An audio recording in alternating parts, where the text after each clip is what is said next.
एडुपथ आचार्य classes आप सभी का वेलकम है आपके अपने परिवार एडुपथ क्लासेस के एजुकेशनल डिजिटल प्लेटफॉर्म पे। मैं आपका अपना रवि आचार्य आप सभी का वेलकम करता हूं, वो भी तहे दिल से। तो कैसे आप सभी अच्छे होंगे, बढ़िया होंगे, जबरदस्त होंगे, एकदम टकाटक होंगे। सेशन की शुरुआत करते हैं आज की, और उससे पहले अगर कोई समस्या है तो वो समस्या का समाधान कर लेते हैं अपन। एक बार जल्दी से सभी बच्चे वीडियो को शेयर कर दें।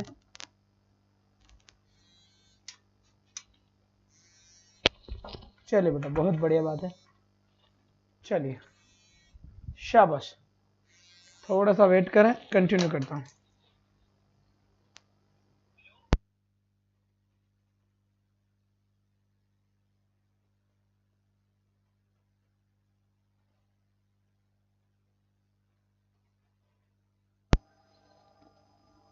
चलिए बेटा, तो आपको क्लियर नजर आ रहा होगा सब कुछ, कोई समस्या नहीं है। जल्दी से हम सेशन की शुरुआत कर लेते हैं, और कोई प्रॉब्लम है तो मैं एक बार देख लेता हूं आपके यहाँ पर। कोई भी समस्या मेरे ख्याल से नहीं होनी चाहिए, ठीक है बेटा, कोई भी समस्या नहीं होनी चाहिए। तो यहाँ पर हम बात कर रहे थे पास्ट टेंस को लेकर। किसकी बात कर रहे थे बच्चा?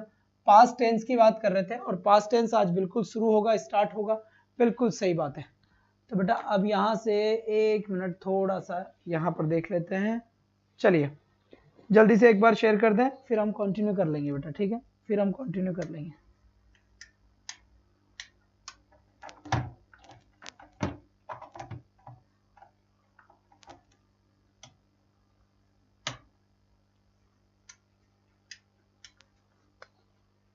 शाबाश, चलिए जल्दी से आ जाए। अब यहां पर देखिए, सबसे पहले क्लास चल चुकी है।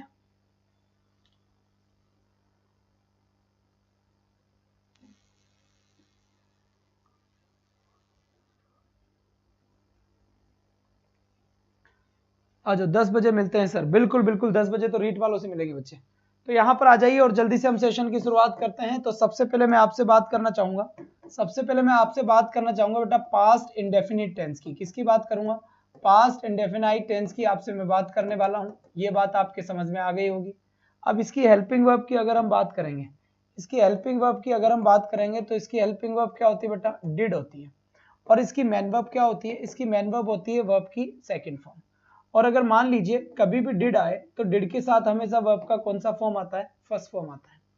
देखो डिड के साथ वर्ब का फर्स्ट फॉर्म आता है, इसका मतलब क्या हुआ? अगर डिड नहीं है सर, कोई बुक भी पढ़नी है क्या? अरे बेटा अभी तो पढ़े जाओ ना, अभी तो पढ़े जाओ। अगर डिड आता है तो डिड के साथ वर्ब की फर्स्ट फॉर्म आती है। डिड नहीं आता है तो फिर सेकंड फॉर्म आंसर होता है। डिड नहीं आता है तो फिर आपका सेकंड फॉर्म आंसर होता है। ये बात आपको समझनी पड़ेगी, ठीक है। गुरुजी को कोटि कोटि प्रणाम। जी बिल्कुल, कोटि कोटि प्रणाम साहब।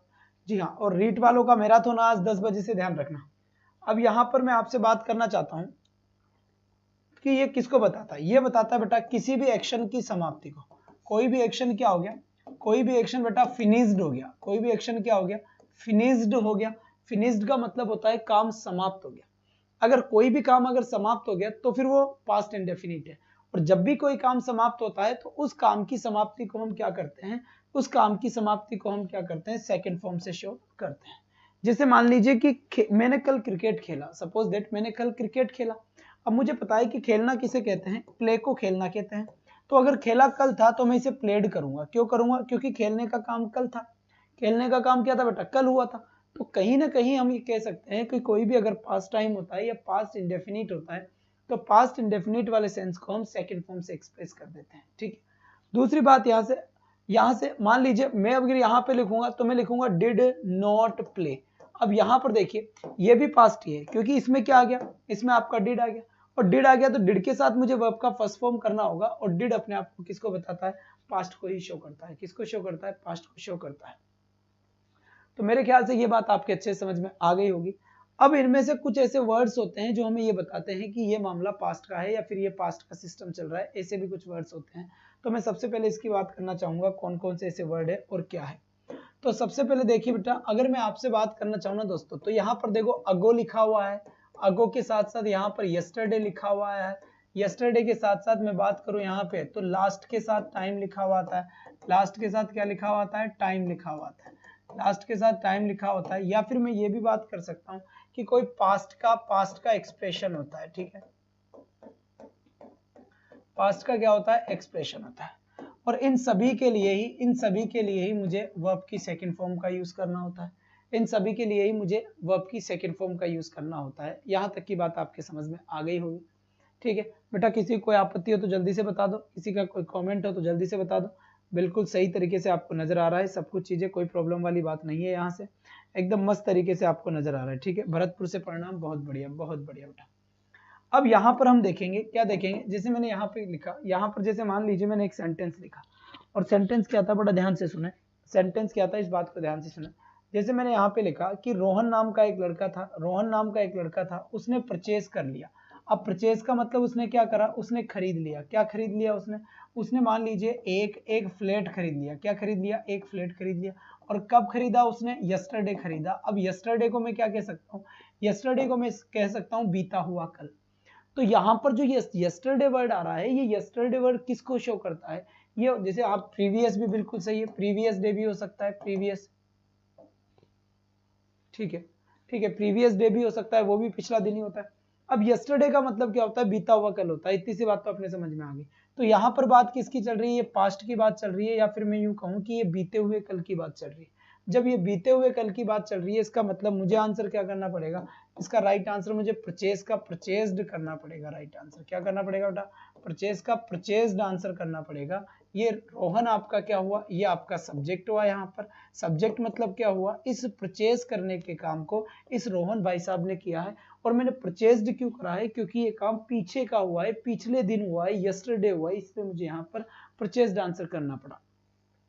अब ऐसा जरूरी तो नहीं कि कल ही उसने खरीदा हो सकता है उसने लास्ट मंडे को कोई बात खरीदी हो। तो मैं ये भी लिख सकता हूँ यहाँ पर, जैसे मैंने एक बात लिखा कि मनीषा के बाद यहाँ पे लिखा मैंने कम, यानी कि मनीषा कम टू मीट मी।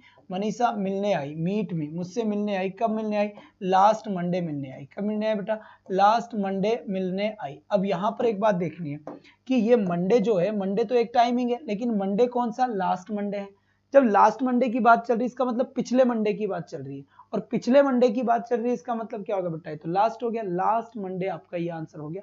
तो यहाँ पर जो करेक्ट आंसर होगा वही मेरा सेकंड फॉर्म आंसर होगा। तो करेक्ट आंसर मुझे क्या करना पड़ेगा बच्चे, केम आंसर करना पड़ेगा यहाँ पे। फिर यहाँ पर मैंने लिखा सी के बाद मैंने लिखा यहाँ पर कॉल, सी कॉल मी। क्या लिखा मैंने, सी कॉल मी। और फिर मैंने यहाँ पे लिख दिया 2 days अगो। क्या लिख दिया बच्चा, 2 days अगो मैंने यहाँ पे लिख दिया। सी कॉल मी 2 days अगो मैंने यहाँ पे लिख दिया। तो इसका राइट आंसर बताने की कोशिश करें कि इसका करेक्ट आंसर क्या होगा और क्या नहीं होगा, जल्दी से बताया बेटा। ठीक है, शाबाश बेटा, बहुत बढ़िया, शाबाश, बहुत बढ़िया।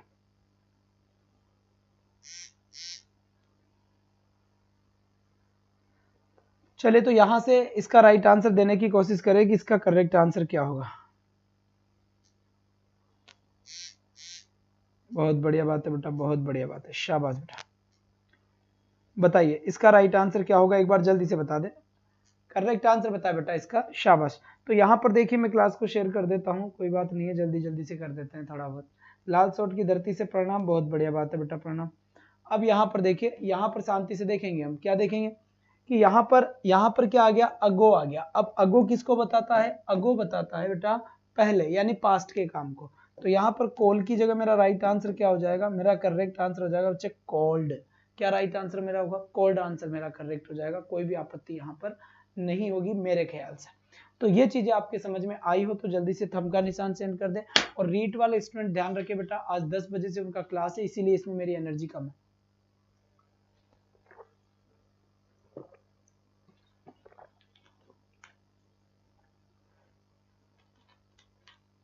क्वेश्चन नहीं दिख रहा है, अभी दिखाते हैं, क्वेश्चन को भी दिखाते हैं। लो जी बेटा, ये क्वेश्चन दिख गया। ठीक है, अब सबको दिख गया होगा।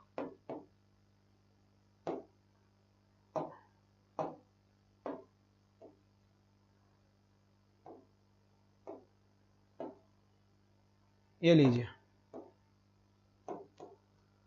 दिख गया भाई सबको। अरे अब तो दिख गया यार, काहे बोल रहे हो, बिल्कुल दिख गया ना यहाँ से। ठीक है, अब मुझे कुछ क्वेश्चंस के जवाब आप लोग देंगे। ठीक है, कुछ क्वेश्चंस के जवाब मुझे आप लोग देंगे। और यहाँ पर मैंने पहला क्वेश्चन आपके लिए लिखा, महिमा गो टू मुंबई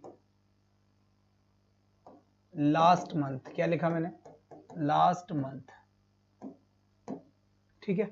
जब यहां पर लास्ट मंथ लिखा हुआ है तो यहां गो का क्या हो जाएगा बेटा, गो का यहां पर हो जाएगा वेंट, क्या आंसर हो जाएगा, वेंट। पता कैसे चला कि ये मामला पास्ट का चल रहा है, क्योंकि यहां पर देखिए बेटा लास्ट के साथ टाइम आया हुआ है। फिर अगर मैं बात करूं ना आपसे, जैसे मान लो मैंने एक क्वेश्चन लिख दिया कि राम, राम, ध्यान देना यहाँ पर, चलो यहाँ पर दूसरा नाम लिख देते हैं, ठीक है। यहाँ पर मैंने लिखा कुणाल, कुणाल, फिर मैंने यहाँ पे लिखा not, not play, play yesterday. अब यहां पर देखिए इसका करेक्ट आंसर क्या होगा। सबसे पहले तो अपने माइंड में एक चीज बिठा लो, कौन सी चीज बिठा लो, कि जब भी अगर कहीं पर दो ब्लैंक आ जाते हैं ना, कहीं पर भी अगर दो ब्लैंक आ जाते हैं तो इसका मतलब क्या होता है, इसका मतलब ये होता है कि एक ब्लैंक में हेल्पिंग वर्ब आएगी और दूसरे ब्लैंक में मेन वर्ब आएगी।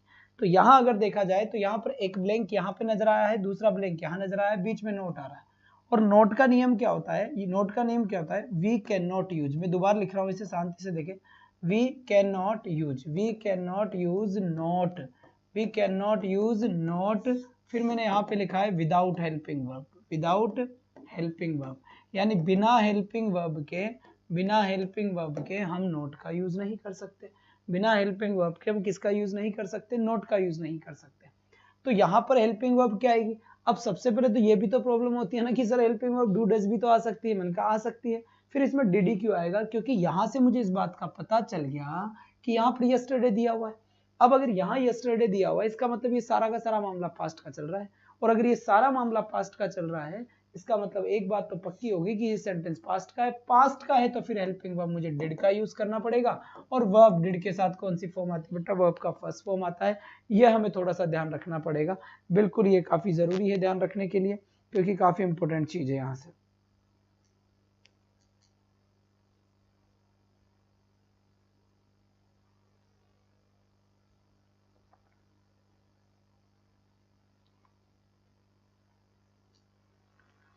चलो जी बेटा बहुत बढ़िया बात है, यहाँ से शानदार तरीके का आपका जवाब मुझे देखने को मिला है, कोई यहाँ पर प्रॉब्लम नहीं है। साइकोलॉजी क्लास बेटा नहीं ले पाऊंगा मैं, क्योंकि मेरे पास ऑलरेडी काफी बर्डन आ चुका है क्लासेस का। अब यहाँ पर देखिए, यहाँ पर देखिए एक और बात ध्यान से सुने, ये बात तो क्लियर हो गया, क्लियर हो गया ना। अब जैसे यहाँ पर एक और क्वेश्चन ऐसे भी आ जाता है कभी, ध्यान दो यहाँ पर, इंडिया, इंडिया, फिर यहाँ पे लिखा मैंने गेट, इंडिया गेट फ्रीडम, क्या लिखा मैंने, इंडिया गेट फ्रीडम इन 1947, इन 1947, ये भी तो आंसर हो सकता है, इन 1947 आंसर हो सकता है। तो यहाँ पर क्या होगा बेटा, यहाँ पर क्या होगा कि यहाँ पर 1947 मिला हुआ है, और अभी क्या चल रहा है, 2022 चल रहा है, तो 1947 क्या होगा, 1947 तो ये पास्ट का टाइम हुआ ना, और जब ये टाइम ही पास्ट का हो गया तो यहाँ पर तो फिर मुझे गोट आंसर करना पड़ेगा, वर्ब की सेकंड फॉर्म तो मुझे आंसर करना ही पड़ेगा यहाँ पे, क्योंकि 1947 तो पास्ट का टाइम है ना। जैसे एक और क्वेश्चन की अगर मैं बात करूँ यहाँ पर, तो देखिए जैसे मान लीजिए मैं कहाँ का हूँ, मैं टोंक का रहने वाला हूँ, पर मैं जयपुर में आया। अब मैं जयपुर में कब शिफ्ट हुआ था, मैं जयपुर में शिफ्ट हुआ था 2009 में आया था मैं पढ़ने के लिए, ग्रेजुएशन मैंने जयपुर से, जयपुर ग्रेजुएशन मैंने यहाँ से करी थी। तो सबसे पहले तो मैंने लिखा आई, और फिर मैंने लिखा shift, I shift in Jaipur, I shift in Jaipur, in Jaipur in 2029, मैं जयपुर 2009 में शिफ्ट हुआ। तो यहाँ पर जो 2009 आया है, ये 2009 क्या है, ये 2009 एक पास्ट का टाइम हुआ, मतलब ये पास्ट का टाइम हुआ। क्लास अटक रही है बेटा, शायद आपका नेट पूरा हो चुका है आज, इसीलिए आपको क्लास अटकी हुई नजर आ रही है, बाकी मेरे ख्याल से क्लास बिल्कुल ठीक चल रही है, कोई भी समझ में।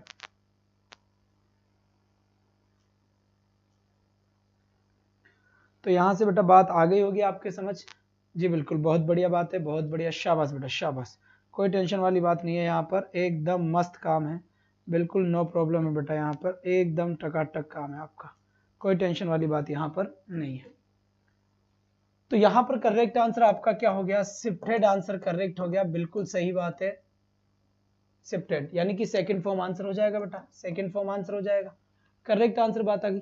तो यहाँ पर अगर कोई भी पास्ट का टाइम होगा ना तो हमें सेकंड फॉर्म आंसर करना होगा, लेकिन इस बात का याद रखना है कि अगर कहीं ना कहीं नेगेटिव सेंटेंस बन रहा है तो नोट लगेगा, और नोट लगाने का नियम क्या है कि अगर हेल्पिंग वर्ब नहीं लगता तब तक नोट नहीं होता।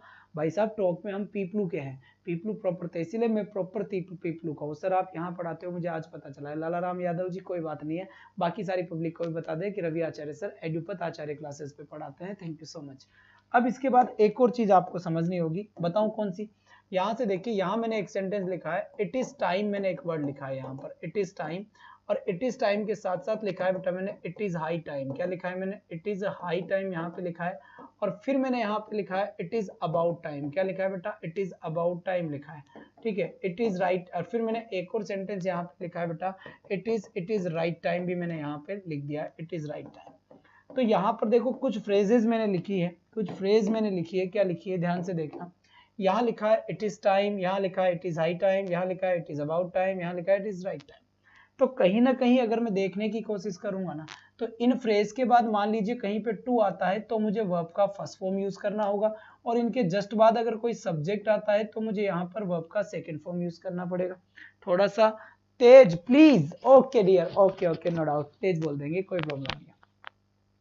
तो यहाँ पर देखिए, अब यहाँ से बात समझ में आ गई कि इनके बाद में अगर कहीं पर भी टू आता है तो वर्ब का फर्स्ट फॉर्म आंसर होता है, और अगर यहाँ पर सब्जेक्ट आ जाता है तो वर्ब का सेकंड फॉर्म आंसर होता है।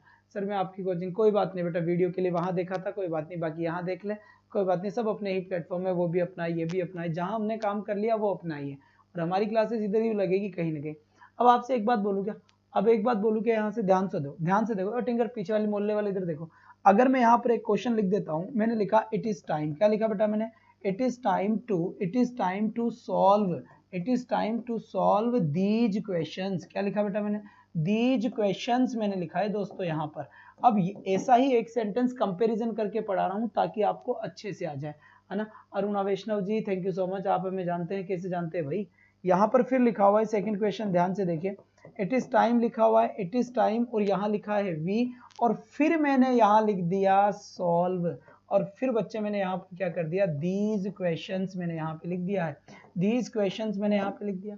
अब यहाँ पर मेरा करेक्ट आंसर क्या होगा? एक बार शांति से समझने की कोशिश करें यहाँ पर, कि यहाँ पर जो मेरा राइट आंसर होगा वो सॉल्व के साथ, तो मेरा यहाँ राइट आंसर यहाँ क्या हो जाएगा? सॉल्व हो जाएगा। और यहाँ पर वी दिया हुआ है, जब यहाँ वी दिया हुआ है तो ये सॉल्व दिया हुआ है, तो यहाँ पर डायरेक्ट सब्जेक्ट आया है, यहाँ तो टू आया है, टू के बाद में हमेशा वर्ब का फर्स्ट फॉर्म आता है। इंग्लिश लैंग्वेज में जब भी आपको कभी एग्जाम में टू दे दिया जाए और टू के बाद में अगर आपसे वर्ब फील करवाए ना, तो माइंड इट, इस बात को ध्यान रखना है कि टू के बाद हमेशा first form of the verb आता है, लेकिन यहाँ तो सब्जेक्ट दिया हुआ है, तो यहाँ पर मुझे आंसर क्या करना पड़ेगा बेटा? मुझे यहाँ पर आंसर सॉल्व्ड करना पड़ेगा। तो मेरा राइट आंसर क्या होगा इसमें? सॉल्व्ड मेरा बिल्कुल करेक्ट आंसर होगा, वो भी बिना किसी संदेह के। क्या? बिना किसी संदेह के होगा। और इस बात का भी ध्यान रखना है कि आज मेरा मैराथन है 10 बजे से ना, रात 10 बजे से बेटा मेरी एक लंबी क्लास होगी, जिसके अंदर 2-3 अप्रोच घंटे 2 घंटे की क्लास होगी, वो ज्यादा नहीं होगी, ठीक है। इस बात को भी आप ध्यान दें। इसके बाद फिर मैं आपसे यहाँ पर एक चीज बताना चाहूंगा, एक क्वेश्चन में, कुछ क्वेश्चन में और लिख देता हूँ आपके लिए, ठीक है। तो यहाँ पर मैंने लिखा है इट इज राइट टाइम। क्या लिखा है मैंने? It is right time, it is right time to call her, to call her, उसको कॉल करने का ये बिल्कुल सही समय है। और यही क्वेश्चन मैंने यहाँ पे लिखा, फिर यहाँ पर वापस किया मैंने, इट इज राइट टाइम। क्या लिखा बेटा? It is right time he call her. अब यहाँ पर बताइए कि इसका राइट आंसर क्या होगा, ठीक है। फिर यहाँ से एक और क्वेश्चन लिखने की कोशिश करी, इट इज अबाउट टाइम। क्या लिखा है? It is about time to, it is about time to, और टाइम टू के बाद में लिखा बेटा यहाँ पर टू टेक बाथ, यहाँ पर मैंने ये लिख दिया। इसके बाद फिर मैं एक क्वेश्चन लिखूं कि हाँ जी बिल्कुल बजरंग मीना जी आपका नाम ले लिया है, बहुत बढ़िया बेटा, बहुत बढ़िया, शाबाश बच्चे, बहुत बढ़िया। पीपलो आओ तो मिलना। सर कहाँ पर मिले नरेश पाड़िया जी? हमें क्या पता आप कहाँ रहते हैं भाई। फिर मैंने यहाँ पे लिखा इट इज अबाउट टाइम। क्या लिखा मैंने यहाँ पर? सेम चीज लिख रहा हूँ वहां पर, इट इज अबाउट टाइम ही, और फिर यहाँ पे लिखा मैंने टेक, और टेक के बाद लिखा बच्चे मैंने यहाँ पर बाथ, आंसर किया है। अब इसका राइट आंसर बताइए जल्दी से। ये क्वेश्चन काफी पूछे जाते हैं एग्जाम में। Sir where is the enthusiasm that used to teach earlier, neither enthusiasm left nor it is the same courage, what is your affair sir? अरे मान सिंह बेटा ऐसा कुछ नहीं है, क्लास है मेरी अभी आगे, तो 15 वाले क्लास कब होती है? गुरु जी 2:15 AM वाले क्लास कब होती है? 2:15 पे कहाँ होती है बेटा, PM पे होती है। कहाँ लिखा हुआ है 2:15 मेरे भाई। अब यहाँ से देखिए, अब यहाँ से एक बात देखने की कोशिश करेंगे, इन चारों के राइट आंसर आप मुझे सेंड करने की कोशिश करेंगे। आज की क्लास बेटा मैं पास्ट इंडेफिनिट टेंस ही आपको पढ़ा पाऊंगा ना, पढ़ा पाऊंगा। क्यों? क्योंकि मेरी 10 बजे क्लास है, तो बेटा खाना वाना खाना है मुझे, वरना फिर 12 बजेंगे तो कहाँ खाएंगे। सर मेरे आईडी घर के सामने पढ़ाते हो? सर आप मेरी दी के घर के सामने पढ़ाते हो? अच्छा जी अरुणा जी, बहुत बढ़िया बात है, वेलकम डियर। ठीक है, अब यहाँ से देखिए कलाकारों, इधर देखो, इट इज राइट टाइम लिखा हुआ है। क्या लिखा हुआ है? It is right time. फिर यहाँ पे क्या लिखा हुआ है? टू लिखा हुआ है। जब यहाँ पर यहाँ लिखा हुआ है इट इज राइट टाइम और टू आ गया, तो टू के बाद तो मुझे कॉल करना पड़ेगा। ठीक है, कॉल फर्स्ट फॉर्म का ही यूज करना पड़ेगा, है ना। और यहाँ पर देखिए इट इज राइट टाइम, अब यहाँ पर ही आ गया, तो फिर मुझे यहाँ पर कोल्ड करना पड़ेगा। कोई प्रॉब्लम है ही नहीं इसमें, कोल्ड करना पड़ेगा। ठीक है, इसके बाद फिर यहाँ से एक और चीज देखेंगे कि अपन शांति से देखना, इट इज अबाउट टाइम यहाँ पे भी आ गया, इट इज अबाउट टाइम यहाँ पे भी आ गया। लेकिन हमें इस बात का पता है कि अगर टू आ जाए तो टू के बाद में तो वर्ब का फर्स्ट फॉर्म आता है, तो यहाँ पर अगर टू आ रहा है तो टू के बाद में वर्ब की फर्स्ट फॉर्म आएगी, तो क्या हो जाएगा? टेक हो जाएगा। और इट इज अबाउट टाइम, फिर यहाँ पर ही लिखा हुआ है, तो मुझे यहाँ पर राइट आंसर क्या करना पड़ेगा बेटा? टू का आंसर करना पड़ेगा। क्या आंसर करना पड़ेगा मुझे? यहाँ पे टू का आंसर करना पड़ेगा। अगर आपको प्रेजेंट इंडेफिनिट टेंस समझ में आया हो तो मुझे जल्दी से थंब के निशान सेंड कर दें, ताकि मैं ये समझ जाऊं कि प्रेजेंट इंडेफिनिट टेंस आपको अच्छे से समझ में आ गया है।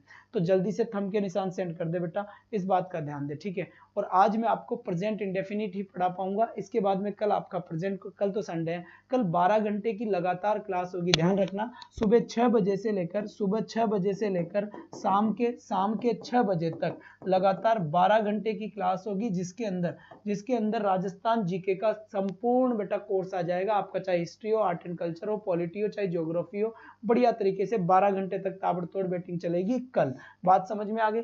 और मैं अब बेटा खाना खाऊंगा, क्योंकि मेरी 10 बजे मैराथन क्लास है, तो मैं आज आपसे इजाजत लेना चाहूंगा। सॉरी फॉर दैट, कल मैं आपको परसों के दिन मंडे से कंटिन्यू यहाँ पे मैं आपको पढ़ा दूंगा। ठीक है बेटा, तो आज के लिए बस इतना ही। Tata bye bye, take care, thank you so much.